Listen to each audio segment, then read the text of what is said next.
ஆன்மீக அன்பர்கள் அனைவருக்கும் வணக்கம். உங்களை எல்லாம் இந்த ஆன்மீக சேனல் மூலியமாக சந்திக்கிறதுல நாங்கள் ரொம்ப சந்தோஷப்படுறோம். நாங்கள் போடுற வீடியோலாம் உங்களுக்கு பிடிச்சிருந்ததுன்னா நீங்கள் லைக் பண்ணுங்கள், ஷேர் பண்ணுங்கள். குளத்தூர் பாபா டெம்பிள் சேனலுக்கு நீங்கள் சப்ஸ்கிரைப் பண்ணுங்கள். நீங்களாம் என்னோட வரும்பொழுது இன்னும் நிறைய விஷயங்கள் நாங்கள் சொல்ல கடமைப்பட்டிருக்கோம். வாங்க இப்போ நம்ம வீடியோக்குள்ளே வரலாம். இன்னைக்கு திருவம்பாவை திருப்பள்ளி எழுச்சி பாடல் 4, மார்கழி மாதம் 24 திருப்பள்ளி எழுச்சி பாடல் 4 பார்க்கலாம் வாங்க.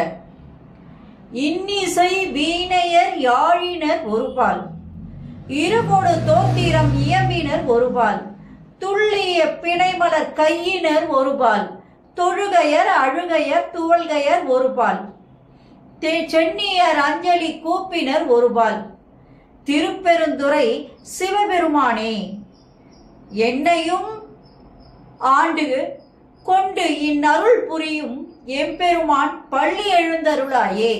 இது பாடல். இப்போ இந்த பாடல்ல எதை முக்கியத்துவமாக ஒவ்வொரு பாடலையும் மாணிக்க வாசகர் ஒரு முக்கியத்துவத்தை கொடுப்பார். இந்த பாடல் எதை முக்கியத்துவமாக கொடுக்கின்றார் என்றால், கோயில் வழிபாடு எத்தகைய சிறப்பு வாய்ந்தது, அதுவே சிவனுடைய கோயில் வழிபாடு என்பது எவ்வளவு பெருமை மிக்கது. அங்கு வாசிக்கப்படுகின்ற இசைக்கருவிகள் ஒவ்வொரு பக்தர்களுக்கும் இறைவனோடு நாம் பக்தியோடு ஒன்று சேர்வதற்கு அது ஒரு வழிவகை செய்கிறது என்று கூறும் பொழுது, கைலாசத்தையே நாம் நேரில் பார்க்கும்படியான ஒரு பாடல் என்று கூட இதை மாணிக்க வாசகர் அழகாக விவரித்து கூறுகின்றார். சரி, இப்ப நம்ம அதனுடைய விளக்கத்துக்கு வரலாம். இன்னிசை வீணையர் யாழினர் ஒருபால், இருகொடு தோத்திரம் இயம்பினர் ஒருபால் என்று சொல்லும் பொழுது, இன்னிசை வீணையர் யாழினர் ஒருபால், இருகொடு தோத்திரம் இயம்பினர் ஒருபால், திருப்பெருந்துறை சிவபெருமானே இனிமையான இசை பொழிந்து கொண்டிருக்கின்ற வீணை உடையவர்கள் ஒரு பக்கம் இருக்கின்றார்கள். வேத மந்திரங்கள் துதி பாடல்கள் எல்லாம் ஓதிக்கொண்டிருப்பவர்கள் ஒரு பக்கம் இருக்கின்றார்கள்.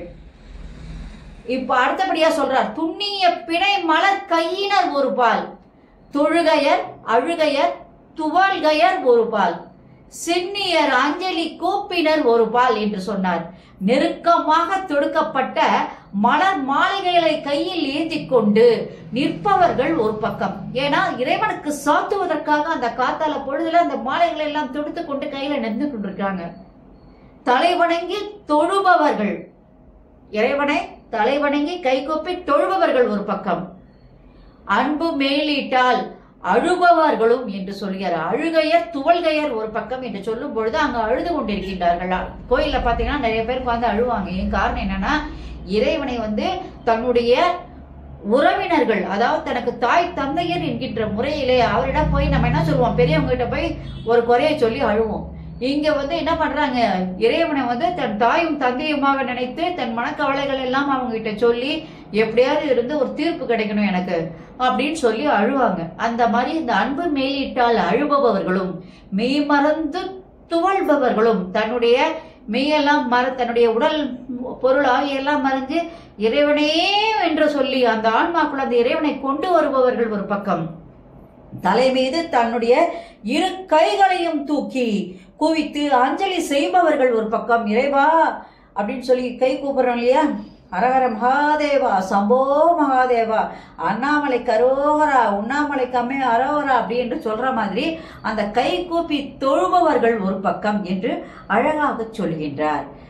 என்னையும் ஆண்டு கொண்டு இந்நருள் புரிகின்ற எம்பெருமான் பள்ளி எழுந்தருளாயே என்று சொல்லும் பொழுது, திருப்பெருந்துறை சிவபெருமானே என்னையும் நீ ஆட்கொண்டு இனிய அருள் வழங்கும் எம்பெருமானே பள்ளி எழுந்து அருள் புரிவாயாக என்கின்றார் மாணிக்க வாசக பெருமான். இது இந்த பாடலுடைய விளக்கம். இப்ப இந்த பாடலுடைய சிறப்புக்கு போலாம். திருப்பெருந்துறை கோயில்ல அதிகாலையில வழிபாடுகள் எத்தகைய சிறப்புடையது என்று கூறுகின்றார். பக்தர்கள் ஒவ்வொருவரும் பக்தி மேலிட்டால் இறைவனை எவ்வாறு அணுகுகின்றனர், ஒவ்வொருத்தரும் ஒவ்வொரு முறையில போய் இறைவனை அணுகுகின்றனர். அந்த மாதிரி அணுகுகின்ற முறைகள் என்னென்ன?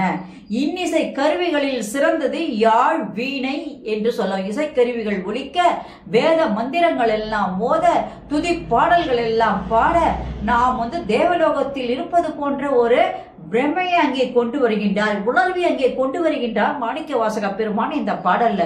இதெல்லாம் கேட்கும்போது நம்ம அங்க நேரம் அந்த இறைவனை வணங்குவது போல் இருக்கிறது.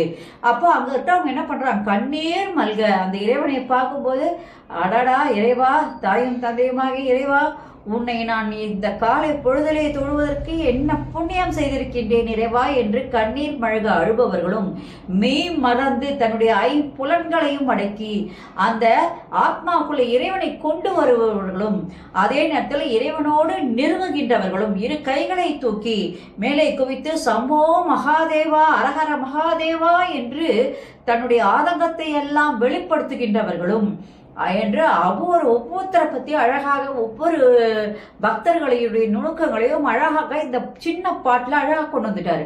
அந்த இடத்த அந்த கோயிலினுடைய உட்புறம் எப்படிப்பட்ட சிறப்பு வாய்ந்தது, அங்க இசைக்கருவிகள் எப்படி முழங்குது, எப்படி பாடுறாங்க, எங்கெங்க யார் யார் நிக்கிறாங்க, ஒவ்வொரு பக்தர்களுடைய நினைவுகள் என்ன, அது மட்டும் இல்லாம அங்க இறைவனை நேசிப்பவர்கள் என்ன பண்றாங்கன்னா பூஜை தட்டுடன் காத்து கொண்டிருக்கின்றார்கள். இறைவனுக்கு எப்பொழுது அந்த மாலையை சாத்துவோம் என்று அவரே அந்த சாத்திய மாலையோடு அவரை என்ன அழகாக நம்ம பார்க்கலாம்.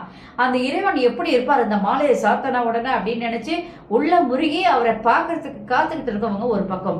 இவ்வாறு இந்த காட்சி தந்து அருள் புரிவது போல என்னையும் நீ இவங்களுக்கெல்லாம் நீ வந்து அருள் கொடுக்குற, இவங்கெல்லாம் எதுக்கு வந்திருக்காங்க, அவங்கள்ட்ட அருள் வாங்கணும்னு நினைக்கிறாங்க, அவங்களெல்லாம் நீ விட்டுருவியா, கண்டிப்பா விட மாட்டா, அத்தனை பேருக்கு நீ அருள் கொடுக்கதான் போற, அது மாதிரி என்னையும் நீ ஆட்கொண்டு அருள் புரிய வேண்டும் என்று சொல்கின்றார். ஏன்னா ஏற்கனவே அவர் அருள் கொடுத்ததுனாலதான் இவரால இந்த திருப்பள்ளி எழுச்சியை பாட முடியுது.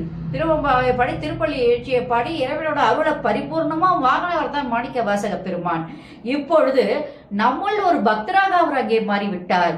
அதனால என்ன சொல்றாரு, அவங்களுக்கு அருள் புரியும் பொழுது எனக்கும் சேர்த்து அருள் புரிய வேண்டும் என்று மனதார வேண்டுகின்றார் மாணிக்கவாசக பெருமான். தனியா அவருக்கு காட்சி கொடுத்தது வேற, இப்ப பக்தனோட பக்தராக காட்சி கொடுக்கும் போது அது தனி சுவை உடையதாக இருக்கும், தனி இன்பம் உடையதாக இருக்கும், பார்ப்பதற்கு மிகவும் அழகானதாக இருக்கும். அந்த தோற்றத்தை நான் இப்பொழுது காண வேண்டும். ஏன்னா இவங்க கொடுக்குற மாலைங்க, அவங்க சூட்டுகின்ற பாடல்கள், அந்த துதி பாடல்கள் இதெல்லாம் கேட்கும்போது இன்னிசையோட தனியா மாணிக்கவாசகருக்கு அருள் கொடுத்தாருன்றது வேற. இப்ப இந்த கோயில்ல இவ்வளவு அலங்காரத்தோட கைலாசத்துல பாக்குற மாதிரி அலங்காரத்தோட இருக்கும்போது அவர் எப்படி காட்சி கொடுக்கின்றார், அந்த காட்சி எனக்கும் கொடுக்கணும், என்னையும் ஆட்கொள்ள வேண்டும் என்று வேண்டுகிறார் மாணிக்கவாசக பெருமான். இது ஒரு அழகான பாடல். இந்த வீடியோ உங்களுக்கு பிடிச்சிருந்ததுன்னா நீங்க லைக் பண்ணுங்க, ஷேர் பண்ணுங்க, குளத்தூர் பாபா டெம்பிள் சேனலுக்கு நீங்க சப்ஸ்கிரைப் பண்ணுங்க. நீங்கெல்லாம் என்னோட வரும்பொழுது அடுத்த பாடலை நான் உங்களுக்கு நிச்சயமா சொல்றேன். நாளைக்கு திருப்பள்ளி எழுச்சி 5 பாடி அதற்கான விளக்கங்களை சொல்றேன். நன்றி, வணக்கம். அனைவருக்கும் நல்ல உண்டாகட்டும். ஓம் Sai. Subscribe to my channel and please press the bell icon for more videos.